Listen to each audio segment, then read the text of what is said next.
Ei, cintilantes! Olha só, eu fiquei sumidinha esses dias, mas foi por um motivo muito especial. Eu estava numa aventura cintilante, num acampamento de fadas. Vocês já acamparam alguma vez? Aqui no Reino Cintilante é assim. A gente vai para um lugar bem legal, cheio de sombra e água fresca, para a gente poder colocar as nossas cabanas. Mas se você quiser, você pode também escolher uma árvore, é super divertido. E aí, você reúne os seus amigos e reúne toda a sua família, né? No nosso acampamento aconteceram várias coisas. E aí você tem que ser muito cintilante e muito tranquilo para não perder a paciência. Por falar em paciência, lembrei das minhas primas, Iris e Solar. Ai, só de lembrar me dá vontade de bater com a varinha na cabeça delas. Flora, violência não resolve nada. E não é coisa de fada inteligente. Eu sei, mãe árvore. Respira, respira e não pira. Voltando ao acampamento, a gente na hora de brincar, de pega-pega no ar, a Iris e a Solar pegaram a minha varinha de condão e esconderam. E depois ficaram mexendo nas minhas asas, implicando comigo. Eu fiquei bem chateada. E outra coisa que aconteceu, na hora de comer, todo mundo estava junto e todo mundo falava ao mesmo tempo. Não dava para entender nada, era a maior confusão. Foi então que, de repente, a mãe árvore sacudiu as suas folhas e veio uma brisa no nosso rosto. E aí ela falou que a gente é uma família. Os animais, as plantas, as fadas. E a gente precisa ouvir e precisa cuidar um dos outros, porque mesmo sendo diferente, o amor nos une. A mãe árvore também me ajudou a resolver a questão com a Iris e com a Solar. Ela disse que a gente precisa conversar quando a gente fica chateado com alguma coisa. E aí a pessoa vai nos conhecer melhor. Vai ficar mais fácil de brincar sem brigar. E foi exatamente o que aconteceu. A gente conseguiu encontrar uma brincadeira nova, muito divertida. Encontrar vagalumes. Vocês já viram um vagalume? Eles são seres iluminados que ficam no céu e eles dançam. E aí a gente só consegue ver os vagalumes numa noite no meio da natureza. Tentem achar por aí algum vagalumes, vocês vão ficar encantados. E foi isso que a gente brincou. A gente assistiu o espetáculo da dança dos vagalumes. Essa experiência foi muito legal. Na verdade, pensando bem, o acampamento todo foi bem legal. Eu acho que eu até vou lá perguntar para a mãe árvore quando que vai ser o próximo. Mãe árvore, quando que vai ser o próximo acampamento? Porque é tão fácil lidar com as pessoas na rua, mas é dentro de casa que os embates acontecem. Dizem que a gente não tem armadura, que a gente não tem cerimônia dentro de casa, somos quem somos. Mas isso dá o direito de falar do jeito que quiser, sem cuidar com quem vai receber? E você conhece a sua família? Sabe as diferenças, características de cada um? E faz a essas pessoas, que são as pessoas mais importantes da sua vida, o que você gostaria que fizesse com você? Vamos falar sobre isso? Fazemos parte de uma geração que aprendeu a reprimir os sentimentos, que não se acolhe, que tem medo de falar, às vezes não consegue nem identificar o que está sentindo. Tem as gerações dos nossos pais, dos nossos avós, elas vinham com repetições. Faz do jeito que meu pai fazia, com a minha mãe fazia, mas os resultados nem sempre foram positivos. E hoje a gente tem uma arma maravilhosa, que é a informação. E como sempre, vamos voltar às nossas palavrinhas mágicas: conhecimento, respeito e empatia. Então, para nos ajudar a ter essa inteligência emocional, nós temos à mão vários recursos e estratégias, como a comunicação não violenta, a disciplina positiva. E por isso, nós convidamos a arquiteta que se encontrou na maternidade, na educação parental, na terapia emocional, Renata Spinacé. E temos também a professora Laura Silveira, que é a mãe da Olivia, é a mãe do Thales e nas redes sociais ela é a mãe de adolescente trans. Muito bem-vindas, muito obrigada por estarem conosco para falar de família, para falar de linguagem do amor, porque cada um é um. E, Renata, qual a importância de conhecer as pessoas dentro de casa? Vamos lá, a importância de conhecer as pessoas dentro de casa é a mesma importância de se conhecer. Não tem como eu conversar com você de uma maneira franca e aberta sem saber o que você é, o que você gosta, o que você precisa, o que você quer ou espera de mim. E a mesma coisa dentro de casa não muda, pelo contrário, amplifica. Porque você está em contato direto com essas pessoas o tempo todo. A magia da vida acontece dentro de casa, nas trivialidades, nas coisinhas pequenas, no escovar um dente, pegar uma água, um copo. É ali que a vida acontece. A gente fica nessa ilusão de que a vida acontece nos grandes eventos, nas férias, nas viagens. E, de fato, para conhecer as pessoas que estão dentro da sua casa, você precisa primeiro conhecer você. E é importantíssimo isso, porque é você que molda o olhar. Você vai conhecer, eu tenho 2 filhas, uma de 10 e uma de 6, e provavelmente, se você for conhecê-las, você vai ter uma percepção delas totalmente diferente da minha. Então, eu tenho que ter essa experiência também de me conhecer antes de olhar para elas. Esse é o primeiro ponto. O segundo ponto é, qual a importância? Se cada uma é diferente, meu esposo, minhas filhas, cada um de nós espera algo diferente. E às vezes o que um espera, o outro já tem. Eu não preciso igualar, pelo contrário. Tem que entender o que cada um quer, para assim oferecer. Sem desgaste, sem aquele cansaço. De, ai, nossa, sou muito demandada, é óbvio, você tá dando demais. Mas como é que faz, né? Não é fácil, não. Eu também tenho 2, eu também sou de uma casa, eu tenho irmã, e, enfim, são 2 mulheres, mas não são iguais, uma é tão diferente da outra. Tenho 2 filhos, agora é um casal, são tão minhas 2 sobrinhas, são diferentes. Como é que faz para esse olhar?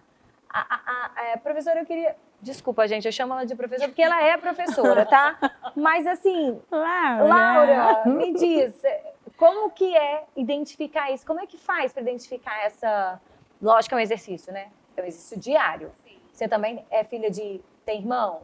Então, essa história, assim, a gente está só E tem 2 filhos seguindo. também. Então, 2 nessa filhos. história de conhecer os irmãos, conhecer a diferença do pai e da mãe e os filhos. Fala um pouquinho. E quando você perguntou ainda para ela, né? Mas como é que consegue? É fácil?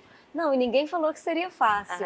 Tá. Mas a pergunta... Essa cola não dera. É, né? a pergunta que a gente sempre pensou em casa, né? Eu e meu marido estamos juntos há 25 anos e demoramos muito tempo para decidir ter filhos e a decisão de ter filhos veio sempre com muita maturidade, com muito comprometimento. E a pergunta que a gente se fazia era: em que nossos filhos vão nos surpreender?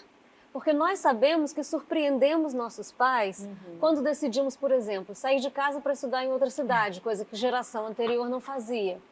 Quando decidimos ir morar juntos sem assinar papel nenhum, coisa que geração anterior não fazia. Quando decidimos, agora vamos assinar papel, vamos morar cada um num canto porque passou num concurso. Então, a gente surpreendeu muito os pais. Todos os protocolos. E aí a gente pensava, quando a gente decidiu ter filhos, e eu me considero uma mãe velha, que eu tive filho aos 34 anos, a gente pensava, na época era mãe velha. Hoje não necessariamente, hoje eu acho que eu esperaria ter mais, mas na época era mãe velha. A gente se perguntava, em que nossos filhos vão nos surpreender? E aí? E a princípio, é um aprendizado diário. Mas você já conseguiu ter essa Não é? surpresa? Fala pra gente. Já te surpreenderam? Já, e a surpresa é diária e ninguém sabe que tem um filho trans até descobrir que tem um filho trans. Então, e é uma grande surpresa para qualquer mãe. Claro. Não é? Você não é ensinada sobre transgeneridade na escola, na família. Não é nem falado, né? Não é nem respeito. falado. A invisibilidade em relação à população trans é enorme, principalmente em relação à infância e adolescência trans. Então, hoje eu sou da diretoria social da ONG Minha Criança Trans, que tem associados 580 famílias de crianças e adolescentes trans do Brasil todo. Então, quando você pensa assim, uma coisa que só deu lá em casa, não é. Mas até você descobrir outras mães. Hoje, a ONG, né, que também é recente, e outros olhares e acolhimento, você se sente realmente surpreendida. E aí a pergunta é, o que eu vou fazer com isso? Eu não sei, não tenho a menor ideia de como agir, porque é uma realidade muito nova para mim. Então, assim, não tem cartilha para nada, né? A gente não aprende nada em relação à maternidade fora da prática. Mesmo que a pessoa fale assim, o primeiro mês o neném é isso. Cada um é o seu vai ser outra experiência. A teoria a gente está lá A aprendendo, teoria, a prática a é totalmente outra. adolescência é isso. A minha adolescência foi do mais velho em plena pandemia, ele falar, eu sou trans, aos 11 anos. E aí eu falar, como é que você sabe disso?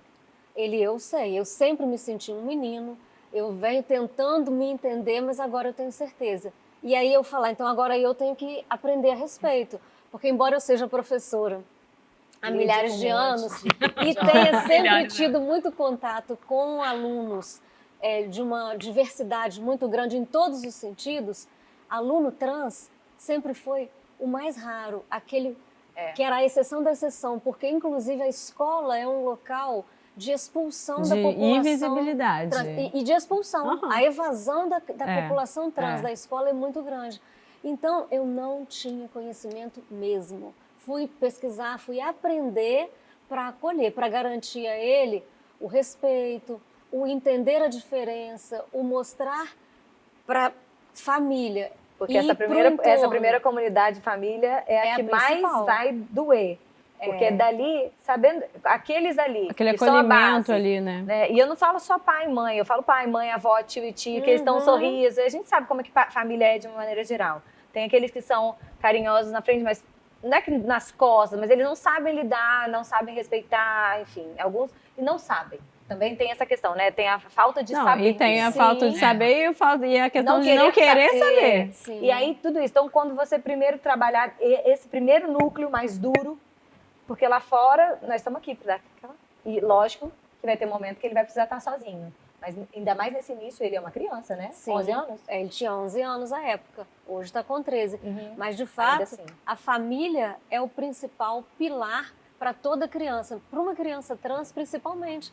Porque a partir dali, ele não pode chegar na escola e falar, olha, a partir de hoje o meu nome é Thales, tá?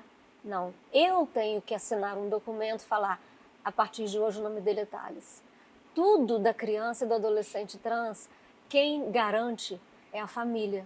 Então a família tem que dar um apoio realmente incondicional. Então, assim, eu só quero reforçar que isso é uma coisa muito linda de se ouvir, de uma mãe, de uma professora, porque a gente sabe os índices que estão aí, né, os números que estão aí, da falta de acolhimento dentro da família, né, dessa população, da invisibilidade.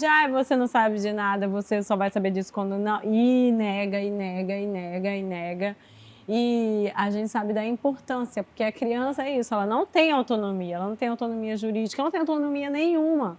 E se a família não acolher e não abraçar, eu conheço muitos casos e muitos relatos de crianças que saíram de casa com 11 anos, com 12 anos, com 13 anos, porque a família não acolheu.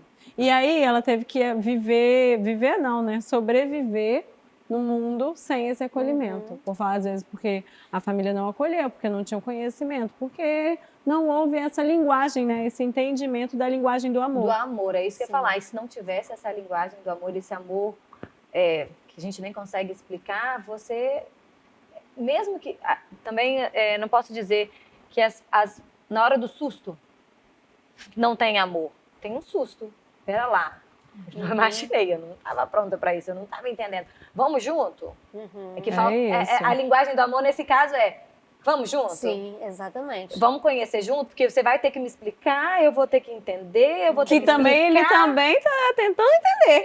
Né? É um processo de eles se reconhecerem. E eles não têm meios, né, de resolverem a própria vida sem a ajuda, sem esse suporte. Então, se a família não acolher, não há a possibilidade dessa autoafirmação, porque é uma questão de identidade, não é uma questão de sexualidade. E, infelizmente, também por desconhecimento, né, a nossa sociedade confunde muito as coisas e fala uma criança não tem maturidade sexual para isso. Não tem nada a ver com maturidade sexual, não é dizer se ele gosta de menino, de menina ou dos dois, não. É uma questão de identidade. Você sabe quem você é. Desde os 2 anos de idade, na verdade, desde os 18 meses, você já se percebe como pessoa. Então, você, aos 4 anos, você sabe se você se sente um menino, uma menina, nenhum dos dois, os dois. Agora, daí a externar isso, cada pessoa leva um tempo Não, e diferente. aí é aquilo, aí socialmente, não, vai vestir esse vestidinho aqui, Sim, vai fazer isso aqui. Dentro de casa, É infelizmente, a gente atribui muito o gênero à genitália. Então, nasceu com uma genitália feminina, a gente chama de menina, masculina, masculino e pronto. Até isso ser desconstruído, e aí, de fato, quando você traz a idade, o índice no Brasil de expulsão, a média de idade de expulsão da população trans de casa é 13 anos. Isso é a média. E a expectativa de vida é 35. É absurdo demais. E se fizer um recorte de raça, cai para 28. É porque perde o senso de pertencimento, né? Sim. Não tem como florescer sem esse senso de pertencimento. E a base desse senso, né, que eu pertenço, eu faço parte, eu sou visto, sou amado, sou respeitado, é na família. Mesmo se lá fora, ninguém outro me lugar, aceitar, alguém o respeite do jeito que ele é, ainda vai ficar um buraco enorme. Que nada, nem ninguém nunca vai conseguir suprir.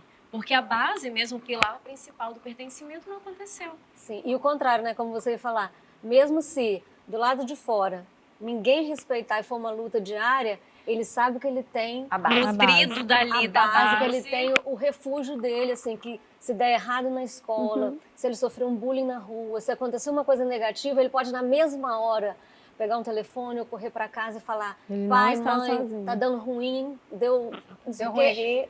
Não é agora, se ele não tem a casa, um acolhimento só da escola é insuficiente. É insuficiente. Não é só do trabalho. E é um aluno, e que né? não tem, é isso que a gente está falando, né? E que não tem. Isso aqui é raro e dentro da escola, infelizmente, não tem esse acolhimento, é raríssimo ter. E aí, só voltando também, né, sobre essa importância, a gente sempre falou muito, eu já trabalhei muito com a Renata, já conversou muito a respeito disso, sobre a importância da gente conhecer. Então, o conhecer a nossa criança, conhecer aquele filho, conhecer e até para descobrir, respeitar, entender, passa muito pelo conhecer. Eu sempre falo, mas como é que eu vou me conectar com essa criança aqui, meu Deus do céu? O que ela vai... É conhecer. Quando você vai fazer um amigo, não é isso que a gente faz? Como é que é seu nome? De que você gosta? Não sei o que. Fulano gosta disso, ele é assim, né?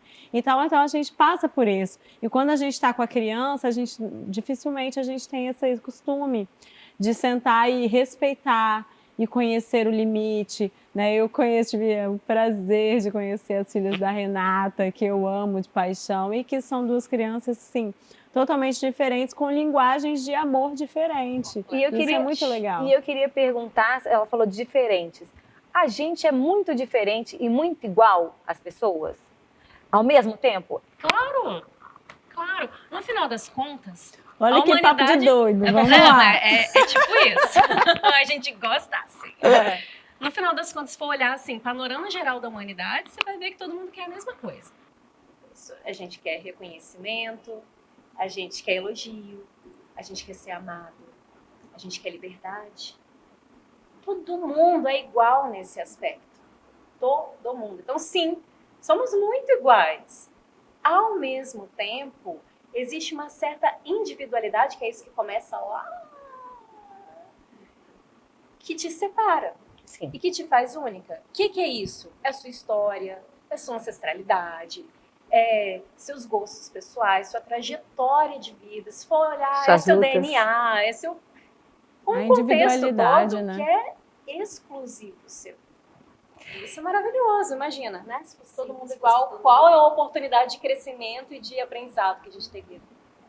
Aqui na Vila Pindô é assim, cada pessoa é única, cada festa é única. E o que é mais importante é ter muita energia. Eu sempre estou por aqui falando que a festa na Vila Pindô é diferente, mas hoje eu quero reforçar um outro conceito. Ela também pode ser personalizada de verdade. Quer ver só? Nós temos um serviço de buffet elaborado com alimentos fresquinhos, de qualidade e um cardápio pensado especialmente para você. Mas sinta-se à vontade para deixar a sua festa com o seu toque especial. Temos champanheira, fazemos tábuas de frios e se quiser trazer o uísque, montamos um cantinho especial para você servir. Aqui a ordem é te escutar para a sua festa ficar ainda mais especial. Os adultos também têm espaço para se divertir e aproveitar a festa assim como as crianças. Vila Pindô, aqui a sua festa é diferente e todo mundo se diverte. A gente sabe que falar de amor, ela falou de conhecimento, e aí eu quero falar de amor, que é o que a gente é a base de tudo mesmo. O amor também, eu sinto isso, também é construído, também é uma construção. Um dia eu tive meu primeiro filho, né? Zé Pedro está com 5 anos, e aí uma amiga minha teve, quando eu estava grávida da segunda, também estava grávida. E aí eu falei assim, e aí, Mel, já está apaixonada? Já desde do resultado positivo. Falei, não, desde o resultado positivo você diz que ama porque é seu, porque tá na... Sabe aquela coisa muito de romântico? Estou grávida porque eu quero, isso é muito positivo se você querer, mas tudo é uma construção. A paixão, então, a criança nasce. Você sente uma dor do caramba pro parto. Os peitos doem a beça. Quando você não consegue amamentar ainda, tem aquela dor... E sangrando, né? Aquela dor lá mamando, psicológica que eu não do céu. consegui amamentar. Então, são dores de maneira diferente. Ou a dor física, ou a dor psicológica. E os outros cobrando. E aquela criança rindo. E aquela criança não me deixa dormir. Que não tem coisa pior do que a privação pelo cansaço, pelo sono. Como assim você já é apaixonado, já ama desde sempre? Não, é uma construção, de fato. É uma construção. E não é pecado nenhum a gente dizer isso e reconhecer isso. Amo todos esses... Não amo o sofrimento, amo tudo isso que, apesar das dores e do sofrimento. E aí a pergunta é, o que pode nos ajudar na construção desse amor? Nossa, momentos de silêncio. Momentos de tensão. Pode falar. Valendo. Onde é que é essa letra que aperta? Então pode falar. É porque realmente é primeiramente é o olhar, né? Eu acho. Eu vou dar uma dica, hein? Vou dar uma dica Não, aqui. eu já tô uma dica. Então vai. Já consegui. Vou jogar a dica aqui. Assimilei. A gente falou sobre o conhecer a criança, mas eu acho que passa muito, professora, pela informação, por conhecer mesmo. Estudar a respeito, né? Eu tenho um texto, que acho que foi o primeiro texto que eu escrevi depois da faculdade, que é: a gente não nasceu para isso, gente. A gente não nasceu sabendo ser mãe. Ai, você nasceu para maternidade. Não, peraí, você não nasceu para ser mãe. Biologicamente, ok, pode ser que sim. Mas a gente não nasceu, a gente precisa estudar, a gente precisa aprender, porque até aprendendo a gente ainda não sabe nada. Então, a gente precisa partir do princípio de estudar o assunto para se inteirar um pouco mais. Já dei minha contribuição. Participei. Agora vai minha resposta. Vai lá. Então, pra mim, assim, meu ponto de vista, tá? Amor, como qualquer outra coisa, é algo que se constrói de dentro para fora.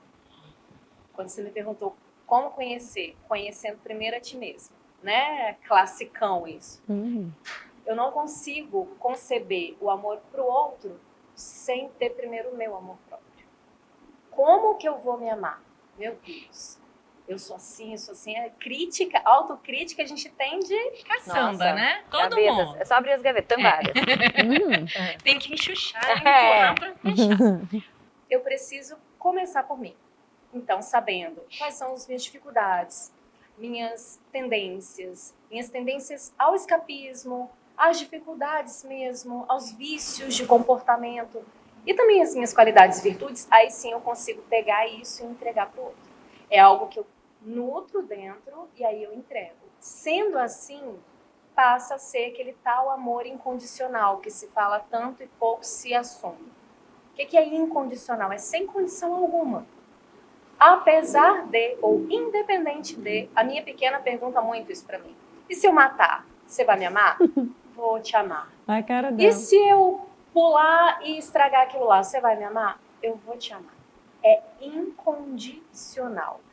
Esse amor incondicional eu treino comigo. Renata, apesar de você ser isso tudo que você olha no espelho, eu amo você. Então eu consigo entregar para a Manuela, para a Rebeca, para você. Eu sinto que é por aí, sabe? É uma construção mesmo, quer falar? Sim, é uma construção e é diário. É. Né? E é diário. Eu tenho muito essa sensação de que a gente não consegue amar uma pessoa no primeiro contato. Não tem como. Você pode simpatizar com a pessoa, gostar dela, aquele fui com a cara dela. Você pode. Pode até se apaixonar, né? Pode até Mas se apaixonar, mas é. amar é uma construção, se modifica com o tempo. Né? Existem formas diferentes de amar e de demonstrar o amor também. Então eu vejo muito que a família do meu marido é família de italiano. O italiano não consegue fazer nada sem pegar.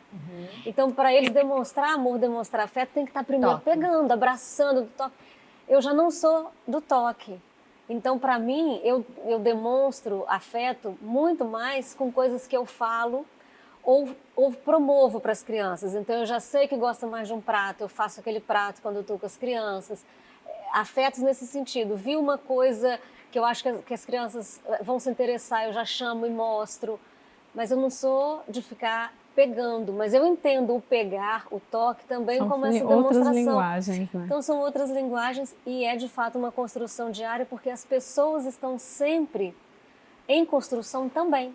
Então quando você fala de eu me conhecer, eu sou uma Laura hoje, mas a Laura que eu era há 5 anos já não. Claro. Tem coisas dela que ainda estão por aqui, mas tem coisas que já não estão mais. E ainda mais sendo professora, eu percebo muito isso. Como eu aprendo muito dando aula e como eu vou mudando, inclusive, a minha forma de ensinar, de lidar com os alunos. Então, essa história de construção, para mim, vale para tudo, né? Na profissão, nos relacionamentos, principalmente com os filhos, e é diário. E está sempre mudando também. Muito legal. Uma pergunta que eu queria muito fazer, porque eu sinto que isso é muito pertinente. A gente está ali dentro de casa o tempo inteiro, cada dia mais, depois da pandemia, né? A gente ficou mais ainda, todo mundo trabalhando muito dentro de casa, sempre com as crianças. Mas nem sempre o fato da gente estar junto, estar ali, a gente realmente estar próximo, né? Você está ali, mas presente. E aí, como é que a gente faz esse equilíbrio entre estar de verdade presente, né? Ser presente na vida dessas pessoas que a gente tanto ama?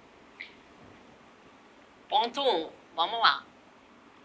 Abandonar o desespero pelo equilíbrio. Olha. Gente, vamos combinar que obrigada, a vida é Renata, muito obrigada. Já são 2 palavras para jogar fora, correria e equilíbrio. Na moral, não tem como equilibrar. É muita responsabilidade, é uma carga de responsabilidade gigantesca que, sinceramente, não precisa, só traz culpa. Porque é aí que nasce o nossa, eu tinha que estar com as meninas. O meu trabalho tá me chamando, vou pro trabalho. Nossa, não é aqui que eu tinha que estar. Vou pra praia com elas. Nossa. Minha casa tá uma bagunça. Eu tinha que estar lá porque A gente fica tão cansado.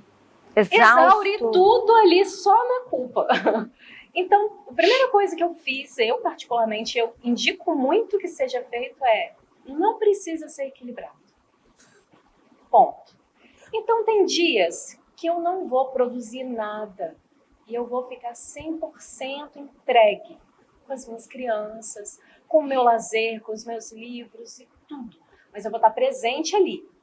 Acabou, porque é o meu dia de fazer isso, ou minhas horas de fazer isso. Eu vou para o trabalho, eu tô de home office, então para mim eu tô no trabalho, eu tenho que me vestir de trabalho. Elas falam, agora você parece tia, mãe. É isso, então deu certo. Me visto de tia, tô dentro de casa, mas eu tô indisponível. Então, comunicar, É isso. né? Falar abertamente, eu estou disponível, eu não estou disponível. A verdade nua e crua é o melhor. Comunicação. A comunicação. A gente vai caminhando para o final. Então, esse episódio tá tão cheio de reflexão, né? O silêncio tá só... Sim. Porque traz realmente A essa última reflexão. pergunta era sobre equilíbrio, a gente não vai nem perguntar, porque é para jogar fora. Para que equilíbrio? Quero agradecer vocês por estarem aqui conosco. Quero saber se alguém quer falar, deixar uma palavra de amor, de identificação das linguagens de amor dentro das suas próprias casas. Vocês fiquem à vontade, o momento de vocês. Pode falar, Laura. Muito bom que você está aqui poder falar, né? Assim, não é um... Eu acho que A gente não precisa criar ou construir um episódio para falar sobre diversidade, porque a diversidade está na nossa Tem que vida estar. toda Tem que estar hora. toda E foi hora. tão bom a gente poder saber a história do Thales aqui. E eu, de coração, desejo que as pessoas tenham empatia e muito respeito por ele, pela sua família e pela construção de todas as famílias diante dessas histórias. O nosso maior desejo é esse, né? É que as crianças trans tenham os mesmos direitos e sejam vistas da mesma forma que todas as outras crianças, porque na essência elas são crianças e adolescentes, né? E o que a gente costuma falar de um modo geral, com mães que têm dúvida, que querem saber como proceder, é sempre, e isso vale para qualquer criança, independentemente de ser uma criança trans ou não, escute a sua criança, escute mesmo. A criança, ela não tem por que mentir, inventar, né, agir por mal, a menos que ela seja coagida a isso, a menos que ela já esteja num lar voltado para isso. Mas se é uma criança criada num lar, onde ela tem respeito, amor, carinho, atenção, escute a criança, escute o que ela tem a dizer, porque a gente transfere muito para as crianças as nossas expectativas. E aí a gente quer ouvir da criança aquilo que a gente quer ouvir, e não o que a criança tem a dizer. E isso é outro exercício quase que diário, né? Assim, Sim, o que total. será que a criança está achando disso que eu estou achando o máximo? Então, e o contrário também, eu detestei isso, nossa, eu não quero fazer isso, mas a criança quer, ela está empolgada. Então, a ideia de ouvir a criança, eu acho que é válida sempre, em todo contexto.